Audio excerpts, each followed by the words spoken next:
Que le Seigneur nous soit favorable à nous tous. Qu'il soutienne son Église. Qu'il l'affermisse et la bénisse. Bien-aimé, la parole de Dieu dit que par le temps présent, il y a aussi un reste selon la grâce de l'élection.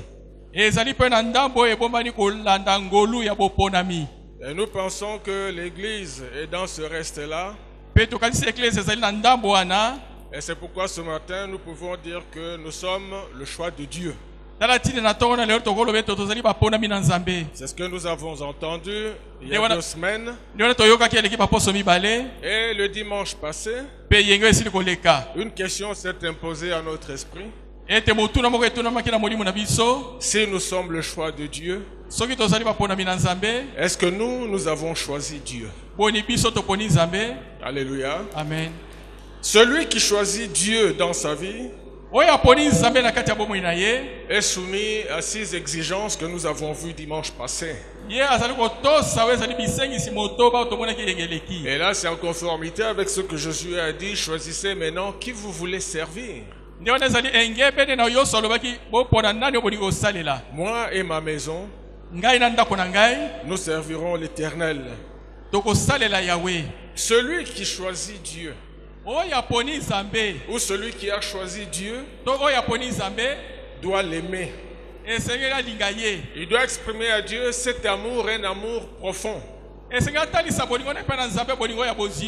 cet amour s'exprime aussi par le témoignage. Le témoignage de tous les bienfaits de l'Éternel. Ça, c'est la première exigence. La deuxième exigence, c'est l'obéissance. Et la troisième exigence, la confiance que nous devons avoir en Dieu. Et puis comme quatrième exigence, la communion, l'intimité avec Dieu par la prière. La cinquième exigence, c'est la repentance. Chaque fois que nous avons la conviction du péché, nous devons nous repentir. Et la sixième exigence, c'est le service.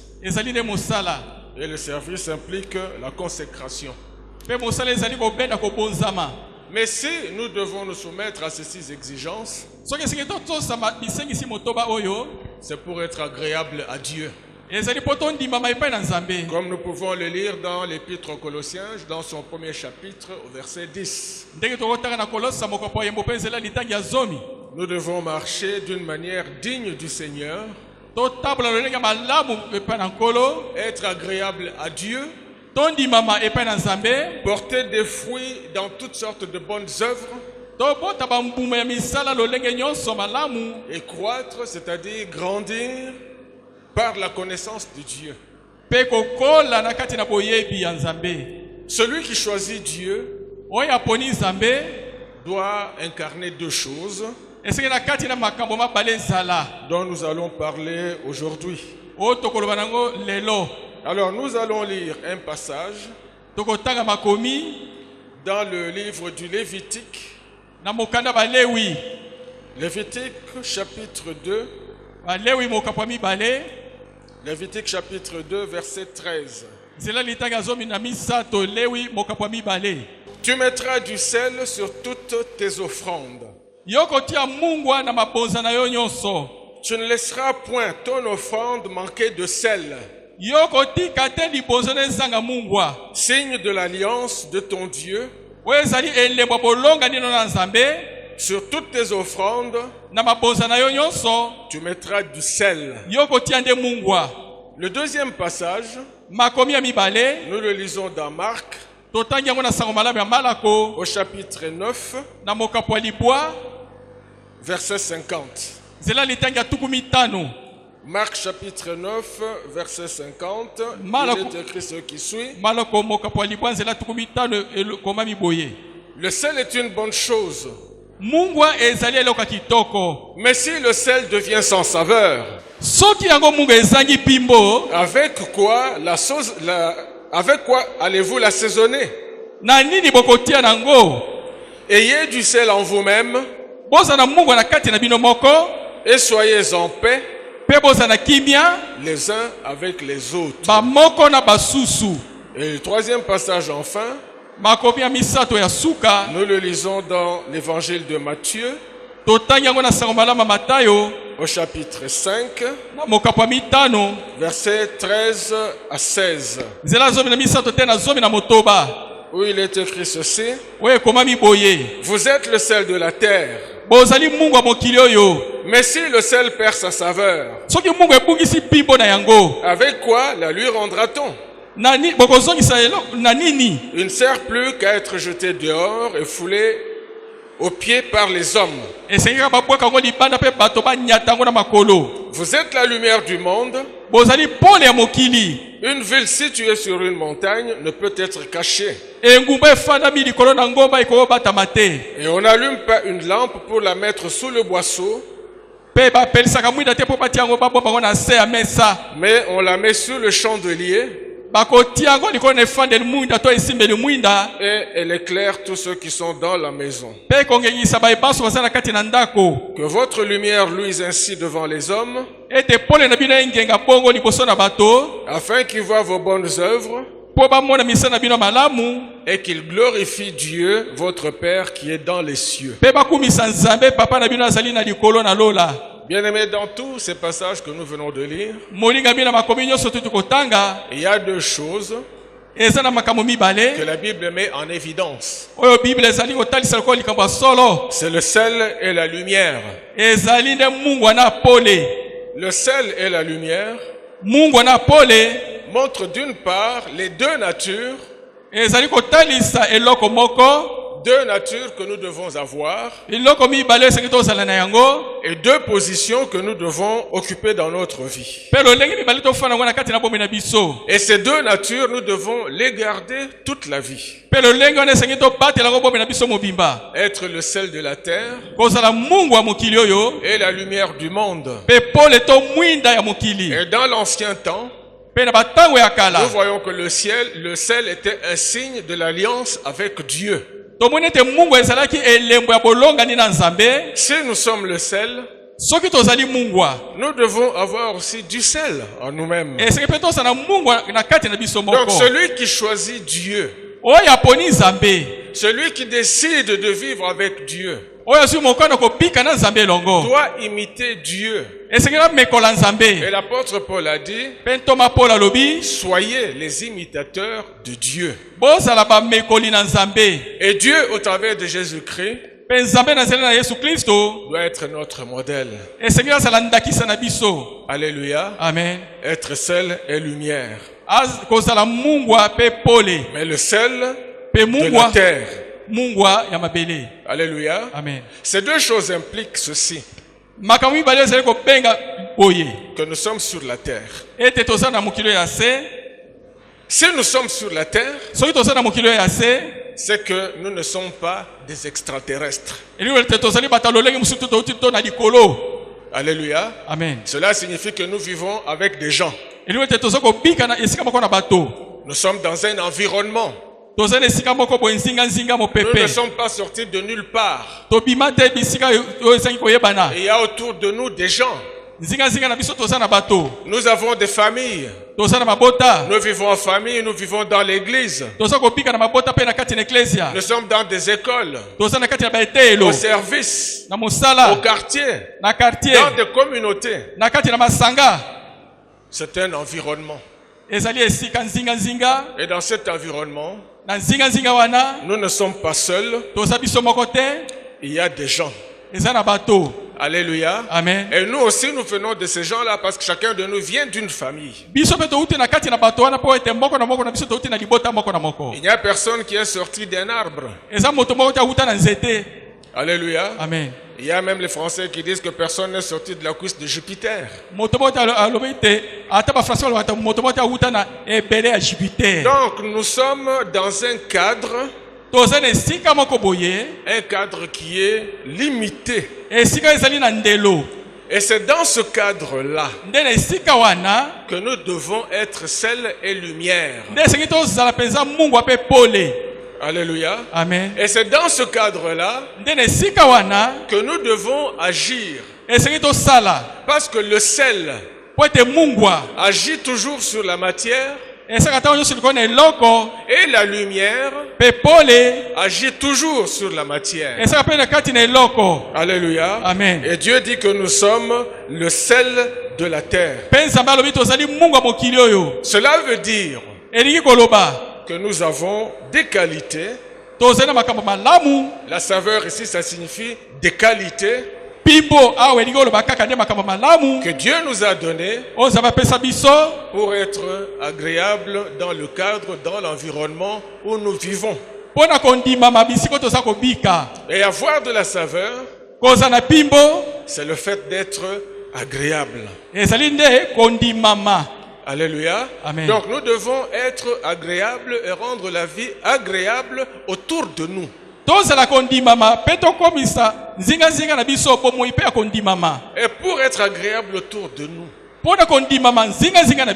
nous devons avoir du sel en nous-mêmes. Nous devons être le sel. Ça veut dire que nous devons incarner ce que nous appelons le fruit de l'esprit. Alléluia. Amen. Alléluia. Amen. Et le fruit de l'esprit, nous le connaissons. Nous pouvons lire cela dans l'Épître aux Galates au chapitre 5, à partir du 22e verset.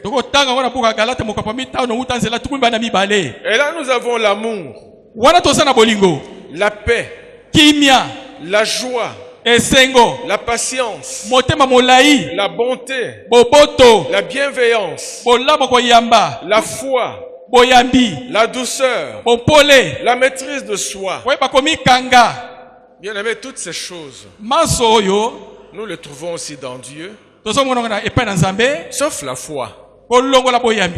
Parce que la foi, c'est une vertu qui doit nous mettre en relation avec Dieu. Et la Bible dit que Dieu est amour. Nous devons avoir en nous l'amour. Et nous devons répandre l'amour. Si nous sommes le choix de Dieu, et si nous avons choisi Dieu, et si Dieu est amour, nous aussi nous devons être amour. Alléluia. Amen. Alléluia. Amen. Dieu est amour, mais n'oublions pas que cet amour est aussi un feu dévorant. C'est-à-dire qu'il y a des choses que l'amour accepte. Il y a des choses que l'amour fait. Il y a des choses que l'amour motive. Mais il y a aussi des choses que l'amour n'accepte pas. Alléluia. Amen. Celui qui a choisi Dieu doit vivre dans la paix. Mais cette paix-là, il doit l'avoir en soi-même. Cette paix qui surpasse toute intelligence doit venir de Dieu. Il ne s'agit pas ici de la paix des hommes, mais de la paix qui vient de Dieu et qui entre en nous, qui nous est communiquée par la vertu du Saint-Esprit. Parce que quand nous recevons l'Esprit, l'Esprit répand l'amour de Dieu dans nos cœurs et il y apporte aussi la paix. Et celui qui a choisi Dieu doit avoir cette paix en lui, cette paix qui vient de Dieu. Et il doit être capable de la répandre autour de lui. Parce que tous tels que nous sommes là, nous avons besoin de vivre en paix. Il n'y a personne qui a intérêt à vivre dans le trouble, dans la violence, dans le mal. Nous voulons tous la paix. Que ce soit au niveau de la famille, au niveau du service, au niveau du quartier, au niveau du pays, nous avons besoin de la paix. Et la Bible dit, soyez en paix les uns avec les autres. Et si la paix dépend de toi, Sois en paix avec tout le monde. Alléluia. Amen. Nous devons communiquer la joie. Parce que Dieu nous remplit de joie. Et la Bible nous dit, soyez toujours joyeux. Quelles que soient les circonstances, quels que soient les problèmes, nous devons toujours être joyeux. Et c'est dans la joie que l'Esprit de Dieu agit et travaille.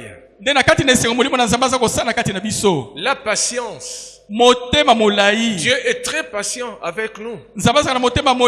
Si nous sommes là jusqu'aujourd'hui, c'est grâce à la patience de Dieu. Parce que si Dieu n'était pas patient, personne parmi nous ne subsisterait.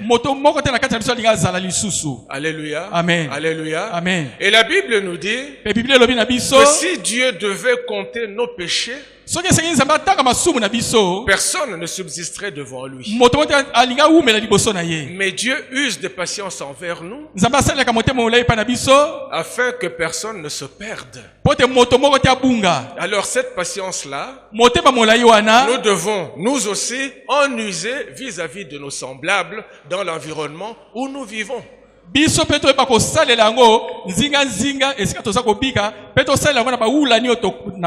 La bonté. Dieu est bon. Et nous jouissons tous les jours de ses bontés. Et nous aussi nous devons être bons. Les autres doivent jouir de nos bontés, doivent bénéficier de nos bontés. Dieu est bienveillant avec nous. Et la Bible dit qu'il ne nous punit pas selon nos iniquités. Alléluia. Amen. Quelqu'un a chanté ceci. Là où les hommes condamnent, Dieu pardonne. Alléluia. Amen. Nous étions tous des condamnés. Mais Dieu nous a pardonné. Alors pourquoi est-ce que nous ne pouvons pas pardonner aux autres? Si nous avons choisi Dieu, nous devons pardonner. Jésus nous a pardonné. Et pour être agréable à Dieu, nous devons avoir la foi. Alléluia. Amen. Alléluia. Amen. C'est par la foi et grâce à la foi que nous serons agréables à Dieu. Et la Bible dit que sans la foi, il est impossible d'être agréable à Dieu. La foi, c'est pas pour être agréable à l'homme. La foi, c'est pour être agréable à Dieu. Mais dans ce rapport avec Dieu, si nous sommes agréables à Dieu, nous ne pouvons pas manquer d'être agréables avec nos semblables. La douceur. Alléluia. Amen. Dieu est doux. Dans la colère, riche en bonté, toujours prêt à pardonner, il n'abandonne jamais ses enfants. Il est humble et doux. La maîtrise de soi, c'est toujours pour le bien de nos semblables. La maîtrise de soi arrête la destruction. Le manque de maîtrise entraîne la destruction. Alléluia. Amen. Donc si nous sommes le choix de Dieu, et si nous avons choisi Dieu, le fruit de l'esprit doit être manifeste dans nos cœurs. Alléluia. Amen. Et cela veut dire que nous devons avoir en nous-mêmes du sel. Parce que le sel donne de la saveur aux aliments. Si on vous donne des aliments sans sel, des aliments fades, vous ne serez pas content de les manger. Mais si ces aliments contiennent la saveur qu'apporte le sel, vous serez content de manger. Alléluia. Amen. Alléluia. Amen. Dieu nous parle du sel. Mais quelles sont les vertus du sel? Le sel entendu comme objet. Bien-aimé, le sel, on l'utilise pour conserver et pour protéger les aliments. Et ça, c'est une vertu très très importante. Grâce au sel, on peut conserver un aliment pendant 1 an. Pendant 2 ans. C'est possible. Nous pouvons prendre exemple sur le poisson salé. C'est le sel qui permet la conservation et la protection de ce poisson-là. On peut saler ce poisson et nous le donner après 1 année. Nous le mangerons et il sera bon. Donc nous avons aussi une vertu qui apparaît. C'est la protection. Le sel protège. Et en rapport avec la parole de Dieu, nous dirons que Dieu nous a donné des qualités et des aptitudes pour protéger les autres. Donc dans la vie, dans la société, il ne faut pas se voir seulement soi-même. C'est toujours moi, moi, moi. Il faut tuer cet ego-là. Le regard ne doit pas être réflexif. Il doit être transitif. L'amour qui est le fruit de l'esprit ici, ce n'est pas pour nous-mêmes, c'est pour les autres. Et celui qui aime Dieu doit d'abord aimer les autres, doit d'abord aimer son prochain. Celui qui a choisi Dieu, il doit aimer son prochain. Parce que nous ne pouvons pas dire ici que nous aimons Dieu que nous ne voyons pas, alors que notre prochain que nous voyons, nous le haïssons, nous le détestons, nous ne l'aimons pas. Si c'est ça le cas, nous sommes des menteurs. Alléluia. Amen. Dieu nous a donné des qualités, des aptitudes pour protéger les autres. Et il faut une forte dose d'amour pour être capable de protéger les autres. Alléluia. Amen. Être capable de les aimer envers et contre tous. Les aimer tels qu'ils sont. Les aimer sans intérêt. Avoir pour eux un amour sans mélange. Parce que l'amour que Dieu attend de nous, c'est un amour pur. Pas un amour mitigé. Et c'est pourquoi la parole de Dieu dit: petits enfants, n'aimons pas dans la bouche et en parole. L'amour ne doit pas rester dans la bouche, l'amour c'est dans le cœur.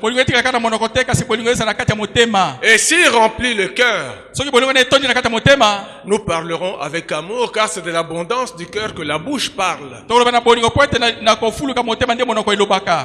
Alléluia. Amen. La Bible dans le Proverbe 10, au verset 12, dit que l'amour couvre toute une multitude de fautes.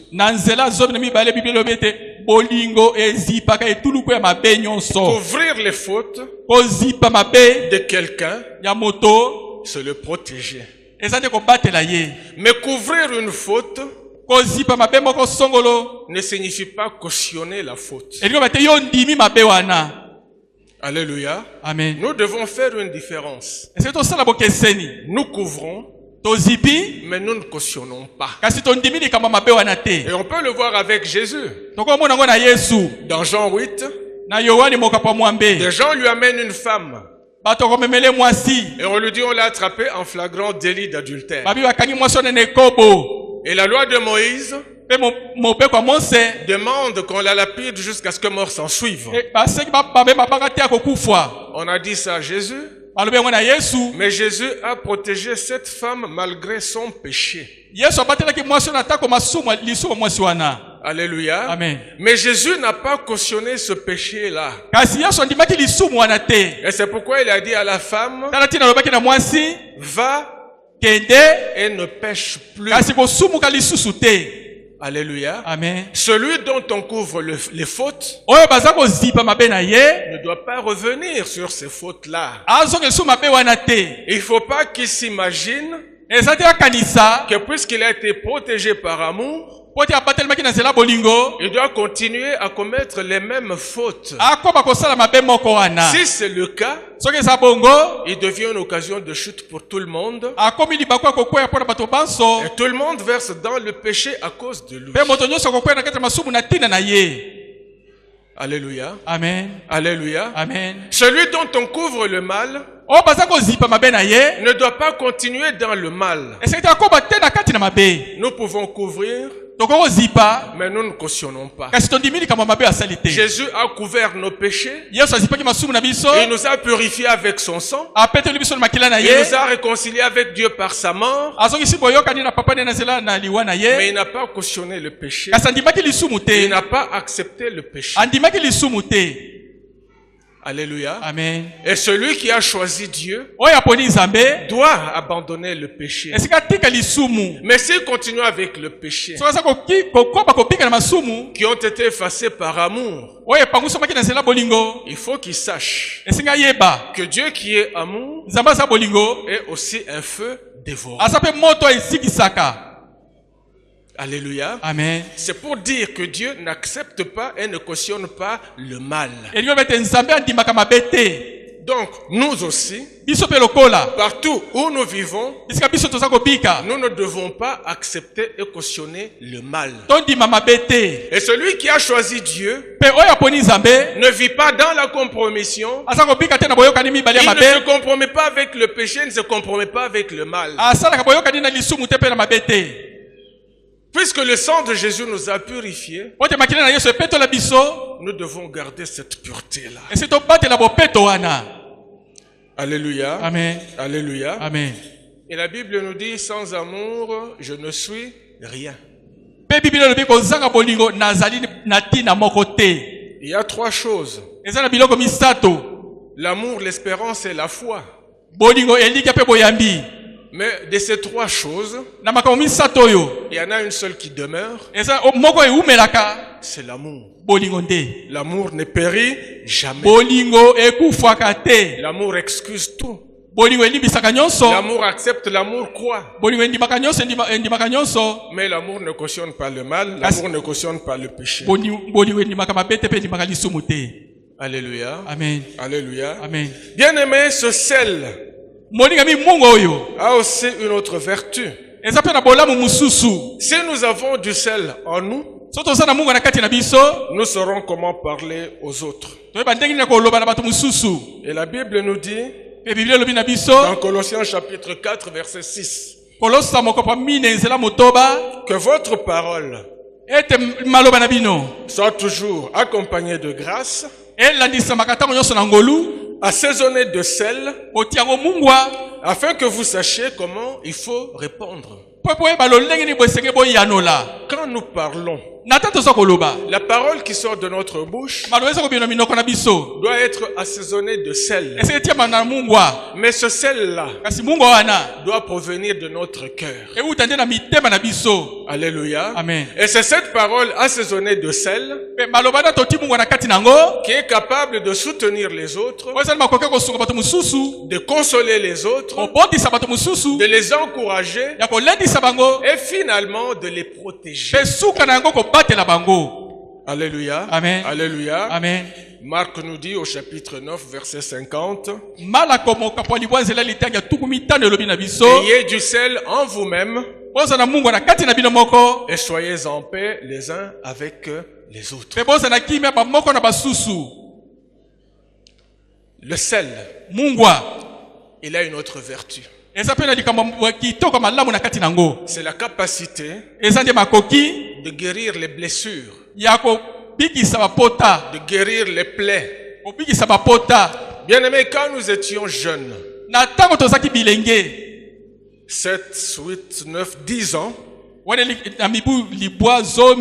comme tous les enfants, on jouait beaucoup. Et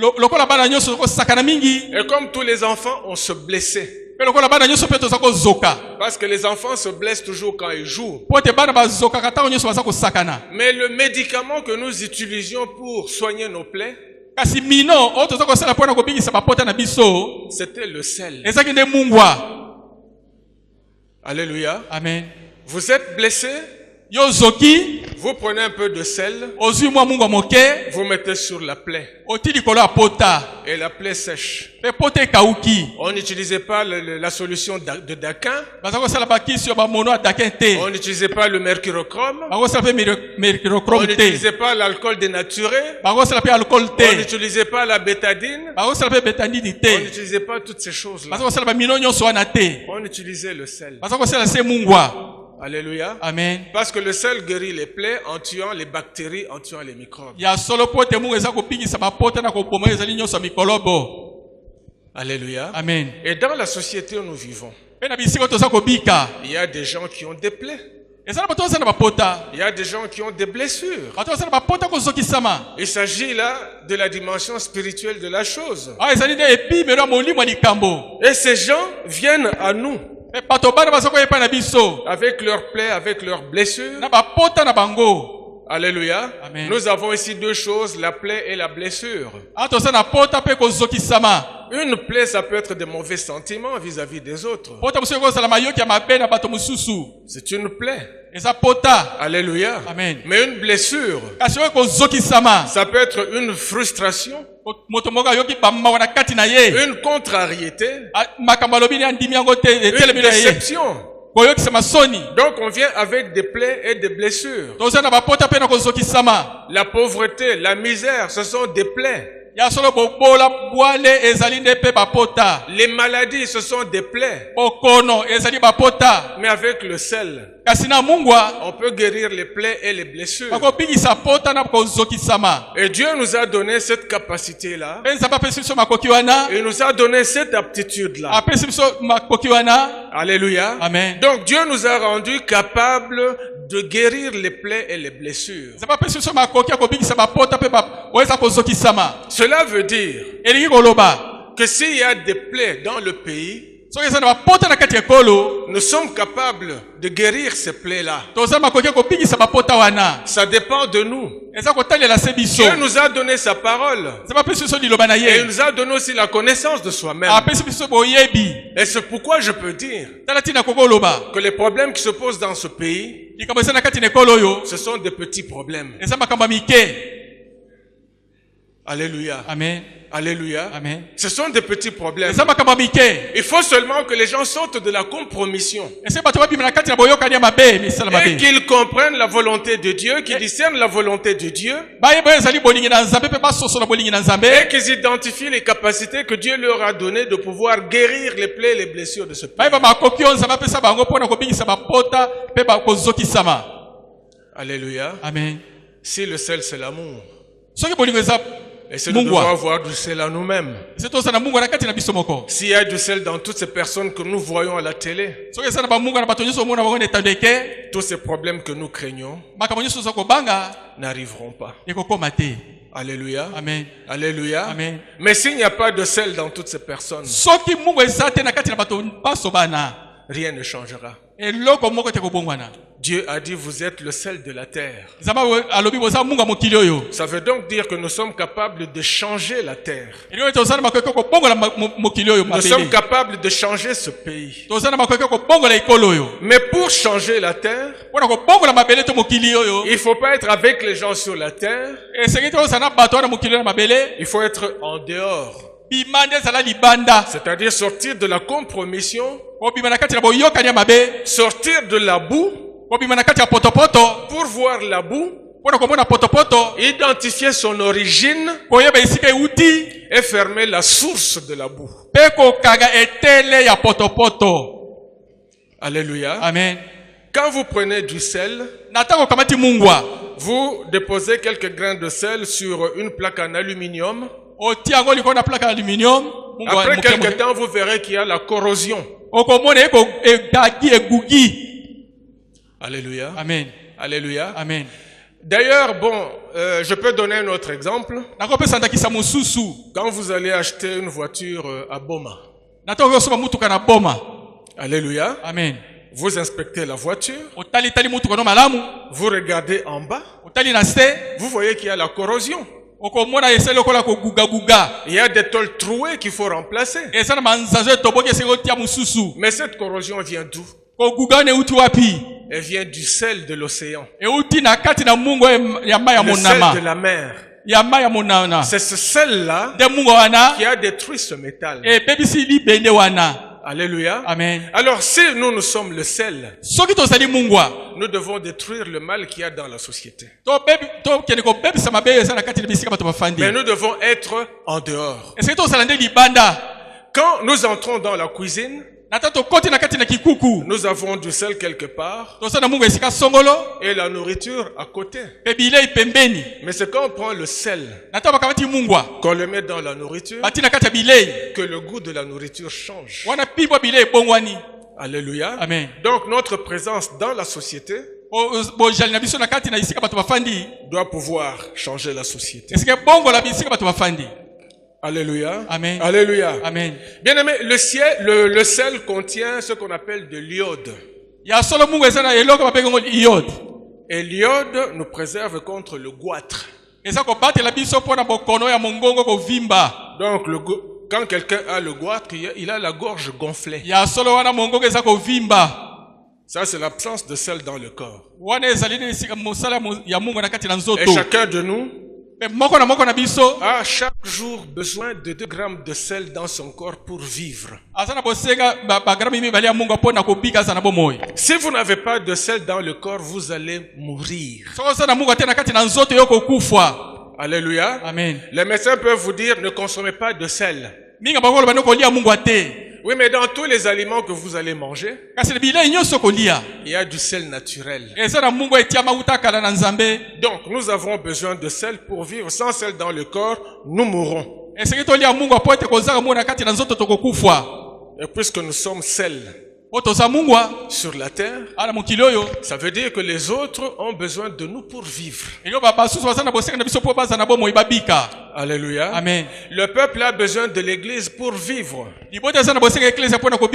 Quand les gens sont découragés, quand les gens sont déçus, ils trouvent la consolation auprès des serviteurs de Dieu. Ils trouvent la consolation et le soutien dans l'église. Bien-aimé, tel que tu es là, les autres ont besoin de toi pour vivre. Et il faut comprendre cela. Il ne faut pas que tu penses toujours que toi tu as besoin des autres pour vivre. Si toi tu as toujours besoin des autres pour vivre, quel jour est-ce que les autres auront besoin de toi pour vivre? Si toi tu as besoin des autres pour vivre, c'est que tu n'es pas le sel. Et tu n'as pas en toi de sel. Alléluia. Amen. Alléluia. Amen. Le sel, c'est la solution à la maladie. L'amour, c'est la solution à la maladie. Il y a des gens qui ont été guéris, pas grâce aux médicaments, mais grâce à l'amour qu'on leur a témoigné. Alléluia. Amen. Alléluia. Amen. Et les médecins, ça c'est quelque chose qu'on leur apprend toujours. Un médecin doit toujours agir avec amour. Il doit administrer son traitement avec amour.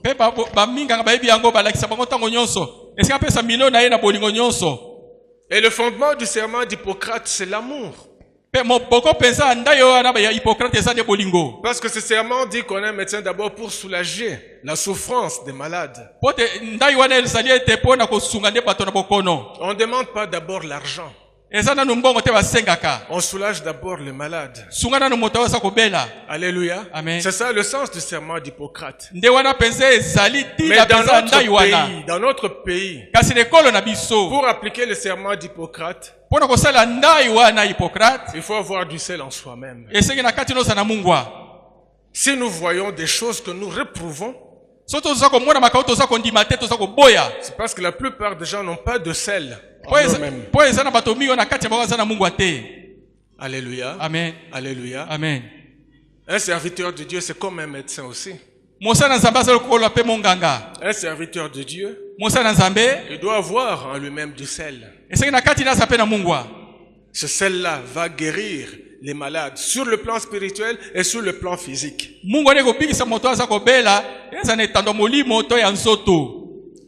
Vous avez le fondement de toute chose.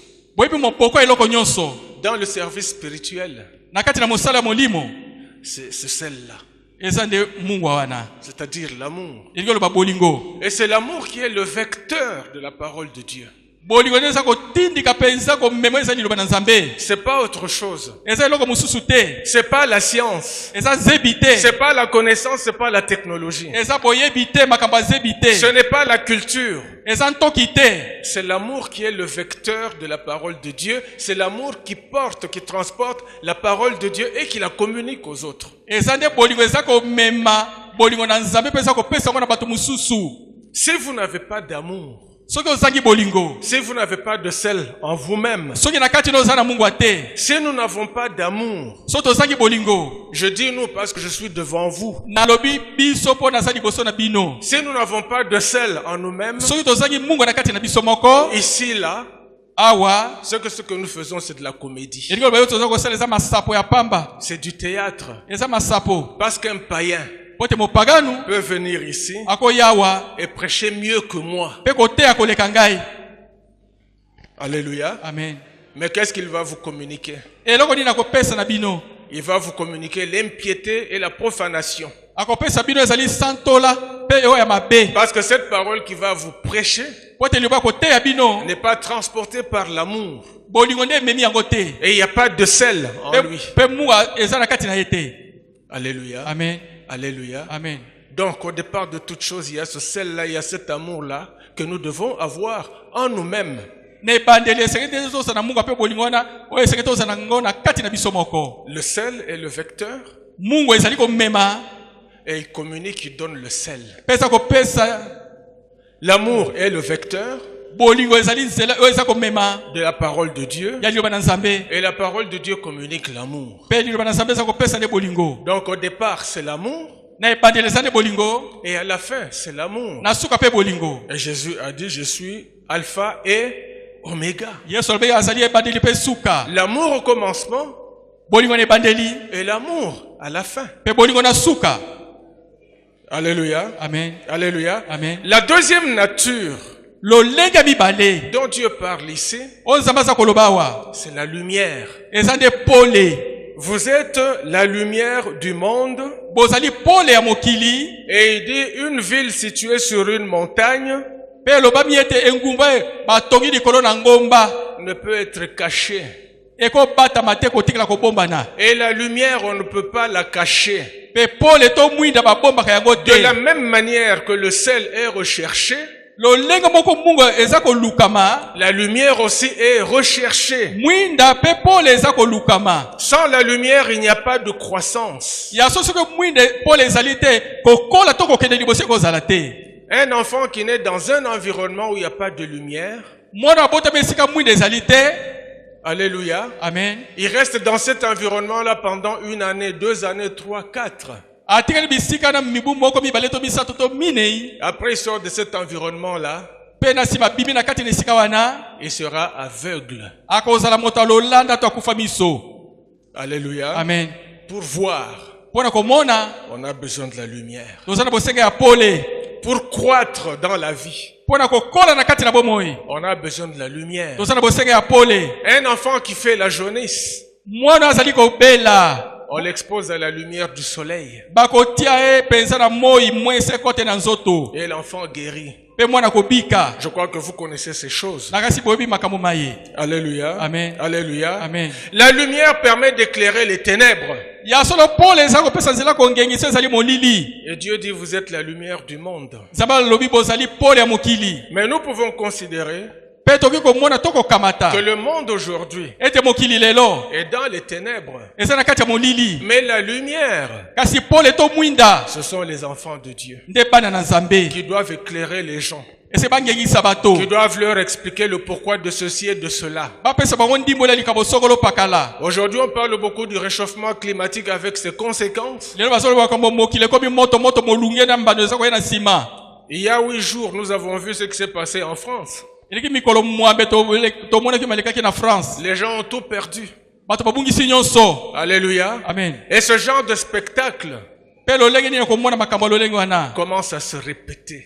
C'est devenu très très fréquent. Et il y a des explications scientifiques à cela. Mais il y a aussi des explications spirituelles. Alléluia. Amen. Alléluia. Amen. Parce que la science, ce qu'elle étudie, ce n'est pas elle qui l'a créé. La science étudie l'homme. Mais la science n'a pas créé l'homme. La science étudie la nature. Mais la science n'a pas créé la nature. La science donne des explications à ce qu'elle n'a pas créé. Mais la meilleure explication vient de celui qui a tout créé. Et celui qui a tout créé, c'est Dieu.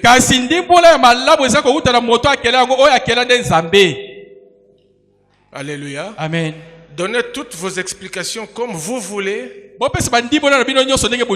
Montrez-vous savant comme vous voulez. Mais n'oubliez pas que Dieu existe. Et qu'au départ, il y a Dieu et à la fin, il y a Dieu. Et ce Dieu-là nous dit aujourd'hui que nous sommes la lumière du monde. C'est une très grande responsabilité qu'il nous donne. Et nous devons nous mettre à la dimension de cette responsabilité-là. S'il y a de la comédie aujourd'hui dans les églises, c'est parce que les gens ne comprennent pas le sens de cette responsabilité que Dieu nous donne. Vous êtes la lumière du monde. Celui qui choisit Dieu, celui qui dit en âme et conscience, moi j'ai choisi Dieu. Et à qui Dieu dit, tu es la lumière du monde, doit comprendre le sens de cette responsabilité. Alléluia. Amen. Alléluia. Amen. La lumière éclaire les ténèbres. La lumière nous permet de nous signaler en cas de détresse. La lumière éclaire notre chemin. Parce que Jésus, c'est la lumière sur notre sentier. Et ça, c'est la Bible qui le dit. Alléluia. Amen. La lumière est toujours en haut et jamais en bas. N'allons même pas loin.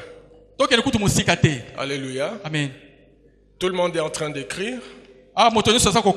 Tout le monde est en train de lire. Mais ce n'est pas la lueur de ces petites lampes-là que vous le faites. C'est parce qu'il y a des lampes au-dessus de vous. La lumière est toujours au-dessus. Alors, si Dieu dit que nous sommes la lumière du monde, c'est qu'il nous a fait sortir du monde et il nous a placés plus haut. Et Jésus dans Jean 17 a dit, ils sont dans le monde, mais ils ne sont pas du monde. Alléluia. Amen. Parce que pour éclairer le monde, il ne faut pas être dans le monde. Il faut être en dehors du monde. Et là, on va éclairer. Donc, comprenez cette position que Dieu donne à ses enfants. C'est une position élevée. Oui, cette position qu'il donne à celui qu'il a choisi. Celui qui est le choix de Dieu et qui choisit Dieu, il devient la lumière. Et cette lumière-là révèle les bonnes œuvres. L'amour, la justice, la paix, la tempérance, etc., etc. Tout le bien. La lumière, ce sont aussi ces bonnes œuvres-là. Et cette lumière, c'est cet esprit-là. L'esprit de Dieu. Alléluia. Amen. Alléluia. Amen. Et la Bible dit que celui qui a l'esprit de Dieu est fils de Dieu. Alléluia. Amen. Et celui qui a l'esprit de Dieu, qui est fils de Dieu, il porte la parole de Dieu. Et quand il parle, c'est Dieu qui parle par lui. Parce que lui, il a déjà séparé ce qui est précieux de ce qui est vil. Et puisqu'il a opéré cette séparation-là, il est devenu comme la bouche de Dieu. Alléluia. Amen. Alléluia. Amen. Porter la parole de Dieu. Porter la parole de la réconciliation. Porter la lumière. Et éclairer le monde. Mais il y a quelque chose de très important ici. C'est toujours cette affirmation. Vous êtes la lumière du monde. La Bible dit que Jésus était la lumière du monde. Et la même Bible dit aujourd'hui que nous sommes la lumière du monde. Donc, grâce à la lumière, il y a maintenant une identité entre Jésus et nous. Il est fils de Dieu. Nous sommes aussi fils de Dieu. Il est héritier du royaume. Nous aussi, nous sommes héritiers du royaume. Il est amour. Nous sommes amour. Il a l'esprit de Dieu. Nous aussi, nous avons l'esprit de Dieu. Alléluia. Amen. C'est cette lumière qui permet cette identité-là. Alléluia. Amen. Alléluia. Amen. Alors, il y a des questions que nous allons nous poser. Et ces questions-là, le pasteur nous les a posées aussi. Le dimanche d'avant et le dimanche passé. Première question. Est-ce que tu es le choix de Dieu? Est-ce que nous sommes le choix de Dieu? Oui, certes, nous sommes le choix de Dieu. Et c'est pour ça que nous sommes là ce matin. Parce que la Bible dit que nul ne peut venir au Seigneur s'il n'a été attiré par le Père. Nous avons été attirés. Nous sommes là. Nous sommes le choix de Dieu. Deuxième question. Est-ce que nous avons choisi Dieu? Alléluia. Amen. Alors là maintenant, il faut qu'on s'examine. Parce que choisir Dieu ou être le choix de Dieu, ça ne relève pas des déclarations. Alléluia. Amen. Beaucoup de gens disent aujourd'hui qu'ils sont le choix de Dieu. Alors qu'en réalité, ils ne le sont pas. D'autres disent que Dieu les a choisis, enfin qu'ils ont choisi Dieu. Mais quand on les regarde, quand on les observe, on voit qu'ils n'ont pas choisi Dieu. Ils ont choisi l'inverse. Donc, il ne suffit pas de déclarer tapageusement et de dire qu'on a choisi Dieu pour que ce soit vrai.